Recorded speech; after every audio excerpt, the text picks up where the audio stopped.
Hello friends, नमस्कार। मैं हूं आपका होस्ट ब्रह्मदेव। फ्रेंड्स, जो लोग गमलों में पौधे लगाते हैं उन्हें पता है कि कुछ सालों के बाद गमले की मिट्टी बेजान हो जाती है। कई सालों तक इस्तेमाल होने के कारण मिट्टी में साल्ट का जमाव हो जाता है और मिट्टी की संरचना में भी बदलाव हो जाता है। ऐसी मिट्टी में फर्टिलाइज़र का इस्तेमाल करने के बावजूद भी पौधे उसका उपयोग नहीं कर पाते हैं। मिट्टी की उर्वरा शक्ति में इस कमी का मुख्य कारण होता है मिट्टी में माइक्रोब्स यानी सूक्ष्म जीवों का अभाव।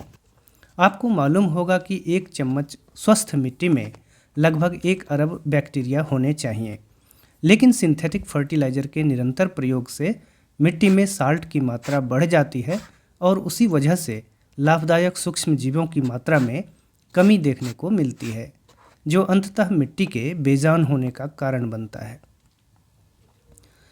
अगर गमले की मिट्टी में उर्वरा शक्ति का इस तरह से अभाव हो गया है तो उसका एक उपाय यह है कि पूरी की पूरी मिट्टी को बदलकर फ्रेश मिट्टी का इस्तेमाल किया जाए। लेकिन शहरों में रहने वाले लोगों के लिए अच्छी मिट्टी प्राप्त करना एक कठिन कार्य है। शहरों की ज़्यादातर मिट्टी अनवरत चलने वाले निर्माण कार्यों के कारण दूषित हो चुकी है। तमाम तरह के सिंथेटिक कचरों का समावेश होने के कारण पहले से ही जहरीली हो चुकी मिट्टी का उपयोग करना स्वास्थ्य के लिए भी अनुकूल नहीं है। लेकिन फ्रेंड्स, मेरे पास एक ऐसा जांचा परखा नुस्खा मौजूद है जिससे पुराने या नए हर तरह की बेजान या बंजर मिट्टी को बिना किसी खर्च के घर में ही उच्च उर्वरा शक्ति से युक्त जीवंत मिट्टी में बदला जा सकता है। आज के इस वीडियो में मैं इस बेहतरीन नुस्खे को आपके साथ शेयर करूंगा, जिसका इस्तेमाल मैं वर्षों से करता आ रहा हूं। इस 50 लीटर वाले पॉट में मैंने पुरानी और बेजान हो चुकी मिट्टी को फिर से हाईली फर्टाइल मिट्टी में बदल दिया है। आप देख सकते हैं कि मिट्टी में ह्यूमस की मात्रा बढ़ने के कारण उसका रंग काला हो गया है। मिट्टी की संरचना में सुधार होने के कारण एक यूनिफॉर्म टेक्सचर वाली मिट्टी तैयार हो गई है। मिट्टी में पानी की मौजूदगी होने के बावजूद भी सॉगीनेस बिल्कुल नहीं है, जो एक अच्छी मिट्टी की पहचान है। मिट्टी पहले से काफ़ी हल्की हो चुकी है, जो यह दर्शाता है कि इसकी पोरोसिटी बढ़ने के कारण वॉल्यूम भी बढ़ गया है। यानी अब मिट्टी में हवा या ऑक्सीजन की मात्रा काफ़ी अधिक है, जो पौधों की जड़ों के विकास के लिए अत्यंत आवश्यक होता है।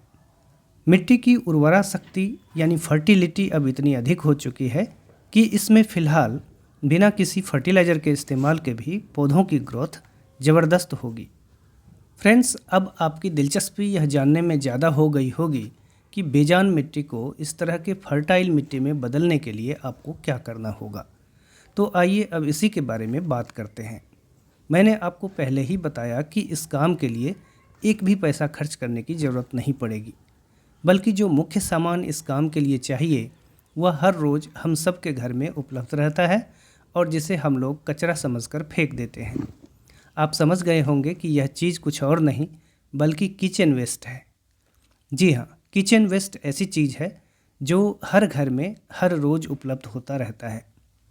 किचन वेस्ट के तौर पर अलग अलग तरह के फलों और सब्जियों के छिलके और अवशेष, इस्तेमाल की हुई चाय की पत्तियाँ, प्याज, लहसुन आदि के छिलके आदि लगभग हर रोज़ या तो फेंक दिया जाता है या म्यूनिसिपैलिटी के कचरा ढोने वाली गाड़ियों के हवाले कर दिया जाता है। परंतु घर के अंदर बागवानी करने वालों के लिए ये ऑर्गेनिक कचरे अत्यंत मूल्यवान हैं। इस तरह के ऑर्गेनिक कचरों का इस्तेमाल हम लोग गमले की मिट्टी को फिर से जीवंत करने के लिए कर सकते हैं। इस काम को करने के लिए आपको लेना होगा एक बड़ा सा पॉट या कोई भी कंटेनर जिसकी क्षमता कम से कम 20 लीटर की हो। हालांकि यह क्षमता जितनी अधिक होगी उतने अधिक मात्रा में फाइनल प्रोडक्ट हमें मिल पाएगा। एक से अधिक कंटेनर का इस्तेमाल भी एक साथ या बारी बारी से किया जा सकता है। कंटेनर के निचले हिस्से में ड्रेनेज होल ज़रूर होने चाहिए ताकि इस प्रोसेस में जो भी एक्स्ट्रा वाटर बनेगा वो आसानी से बाहर निकल पाएगा। नीचे की सतह में होल होने से हवा का प्रवाह भी बना रहेगा, जिससे कंटेनर में आवश्यकता से अधिक मॉइस्चर नहीं बन पाएगा। होल्स को किसी पोरस मटेरियल से उसी तरह कवर करें जैसे कि प्लांट को रिपोर्ट करने से पहले करते हैं, ताकि बारिश के कारण या पानी की अधिकता से मिट्टी धुलकर कंटेनर से बाहर ना चला जाए। अब कंटेनर की निचली सतह में सूखी पत्तियों का एक लेयर डालकर कवर करें। सूखी पत्तियां या सूखी हुई घास को आप अपने बगीचे से ही कलेक्ट कर सकते हैं। अपने बगीचे की सूखी पत्तियों को मैं कभी फेंकता नहीं हूँ, बल्कि उसका इस्तेमाल या तो लीफ कंपोस्ट बनाने में या इस तरह से मिट्टी के हेल्थ को इम्प्रूव करने में करता हूँ। सूखी पत्तियों को डालने के बाद उसके ऊपर पुरानी मिट्टी का एक लेयर डालें ताकि पत्तियाँ अच्छी तरह कवर हो जाएं। मिट्टी के इस लेयर के ऊपर अब किचन वेस्ट को डालना है। किचन वेस्ट को मिट्टी के सतह के ऊपर एक समान रूप से फैलाने के बाद किचन वेस्ट को पुरानी मिट्टी से अच्छी तरह ढक देना है।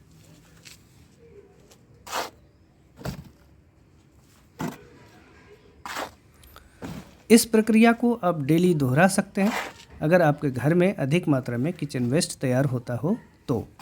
अन्यथा कुछ दिनों के अंतर पर इसे रिपीट करें जब किचन वेस्ट सफिशिएंट मात्रा में जमा हो जाए।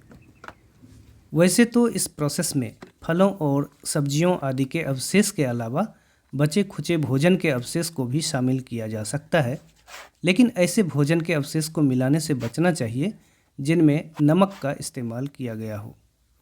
किचन वेस्ट के साथ साथ सूखी पत्तियों को भी इस प्रक्रिया में शामिल करना चाहिए। सूखी पत्तियों में कार्बन की मात्रा अधिक होती है, जबकि हरी सब्जियों के छिलके और पत्ते वाली सब्जियों में नाइट्रोजन की मात्रा अधिक होती है। इस तरह से कार्बन और नाइट्रोजन के प्रॉपर बैलेंस से पुरानी मिट्टी की कंपोस्टिंग की प्रक्रिया तेज़ी से संभव हो पाती है। पुरानी मिट्टी, सूखी पत्तियां और किचन वेस्ट कंपोस्टिंग एक साथ होने से मिट्टी में सूक्ष्म जीवों का विकास बहुत तेज़ी से होता है। सूक्ष्म जीवों की एक्टिविटी बढ़ने से मिट्टी की संरचना में एक समान रूप से सुधार होता है और मिट्टी की वाटर होल्डिंग कैपेसिटी बढ़ने के बावजूद उसमें सॉगीनेस नहीं आती है। वैसे तो किचन वेस्ट में काफ़ी मात्रा में पानी पाया जाता है, लेकिन फिर भी अगर कंपोस्टिंग की इस प्रक्रिया में ऊपरी सतह सूख जाए तो मिट्टी के ऊपर थोड़ी मात्रा में पानी का छिड़काव किया जा सकता है। पानी का छिड़काव करने के बाद ऊपर से किसी पोरस मटेरियल से ढक दिया जाए तो अच्छा रहता है। फ्रेंड्स, किचन वेस्ट और सूखी पत्तियों की कंपोस्टिंग होने के बाद उसका वॉल्यूम काफ़ी कम हो जाता है, इसलिए कुछ ही दिन बाद मिट्टी नीचे की ओर धंस जाती है और हम लोग खाली जगह में फिर से किचन वेस्ट और पुरानी मिट्टी को ऐड कर सकते हैं। कुछ कुछ दिनों के अंतराल पर किसी डंडे या लोहे की छड़ की मदद से मिट्टी को ढीला करते रहना चाहिए। इससे मिट्टी और कंपोस्टेड किचन वेस्ट एक साथ अच्छी तरह मिक्स हो जाते हैं और इस प्रक्रिया में हवा की मात्रा बढ़ने के कारण कंपोस्टिंग की प्रक्रिया में तेज़ी आती है। चूँकि पुरानी मिट्टी में पहले से ही सूक्ष्म जीवों की थोड़ी बहुत उपस्थिति रहती है, इसलिए इस प्रक्रिया में किसी भी तरह का एक्टिवेटर मिलाने की ज़रूरत नहीं पड़ती है। मिट्टी के साथ किचन वेस्ट को मिलाने के बाद बैक्टीरियल ग्रोथ खुद ब खुद हो जाता है। फिर भी अगर आप चाहें तो वेस्ट डिकम्पोजर का घोल बनाकर कंटेनर में ऐड कर सकते हैं। वेस्ट डिकम्पोजर अगर आपके पास ना हो तो थोड़े गुड़ या शक्कर का घोल बनाकर भी ऐड कर सकते हैं। किचन वेस्ट और सूखी पत्तियों की कंपोस्टिंग मिट्टी के साथ इस तरह करने से सबसे बड़ा लाभ यह होता है कि यह प्रक्रिया गंध रहित होती है, जिससे किसी भी तरह का बैड स्मेल नहीं आता है। इसलिए इस काम को घर के अंदर कहीं भी किया जा सकता है। फ्रेंड्स, आप जानते ही होंगे कि बैक्टीरियल ग्रोथ के लिए गर्मी की ज़रूरत होती है, या दूसरे शब्दों में कहें तो समर सीजन में यह प्रक्रिया बहुत तेज़ गति से होती है। गर्मी और बरसात के दिनों में जब टेम्परेचर 30 डिग्री सेल्सियस से ऊपर रहता है, तब मिट्टी के साथ किचन वेस्ट के कंपोस्टिंग की यह प्रक्रिया 6 से 8 हफ्तों के अंदर पूरी हो जाती है, जबकि विंटर में इसका 2 गुना समय लगता है। चूँकि किचन वेस्ट में अलग अलग तरह की खाद्य वस्तुओं का मिश्रण होता है, इसलिए उसमें हर तरह के पोषक तत्वों की उपलब्धता रहती है। इन चीज़ों की कंपोस्टिंग मिट्टी के साथ होने के बाद पुरानी और बेजान मिट्टी की फर्टिलिटी इतनी अधिक बढ़ जाती है कि उसमें और किसी भी फर्टिलाइज़र को अलग से मिलाने की आवश्यकता नहीं पड़ती है। एक सवाल यह भी पूछा जा सकता है कि अगर पुरानी मिट्टी में सीधे कंपोस्टेड मैन्योर को ही मिलाया जाए तब भी उसकी फर्टिलिटी बढ़ जाएगी कि नहीं? इसका उत्तर यह है कि इस मेथड से भी पुरानी मिट्टी की फर्टिलिटी को अवश्य बढ़ाया जा सकता है, लेकिन यह काम तुरंत नहीं होगा। मिट्टी और कंपोस्टेड मैन्योर को एक सार होने में काफ़ी समय लग जाता है। इस मेथड में किचन वेस्ट की रिसाइकलिंग भी नहीं हो पाएगी। इसलिए पुरानी मिट्टी को रिचार्ज करने के लिए किचन वेस्ट कंपोस्टिंग वाला हमारा यह मेथड बेस्ट है। किचन वेस्ट की परफेक्ट रिसाइकलिंग के साथ साथ उच्च गुणवत्ता और उच्च उर्वरा शक्ति वाली मिट्टी तुरंत प्राप्त हो जाती है और इसके लिए एक पैसा भी खर्च नहीं करना पड़ता है। तो फ्रेंड्स, वीडियो अगर आपको अच्छा लगा हो तो कृपया लाइक बटन को दबाकर अपनी पसंदगी जाहिर करें। गार्डनिंग से रिलेटेड इसी तरह के ढेरों इंटरेस्टिंग वीडियोस को देखने के लिए सिटी गार्डनिंग चैनल को सब्सक्राइब जरूर कर लें। प्रश्न पूछने अथवा अपनी राय देने के लिए आप कमेंट बॉक्स का इस्तेमाल कर सकते हैं। आगे आने वाला समय आपके लिए शुभ हो। Thank you for watching.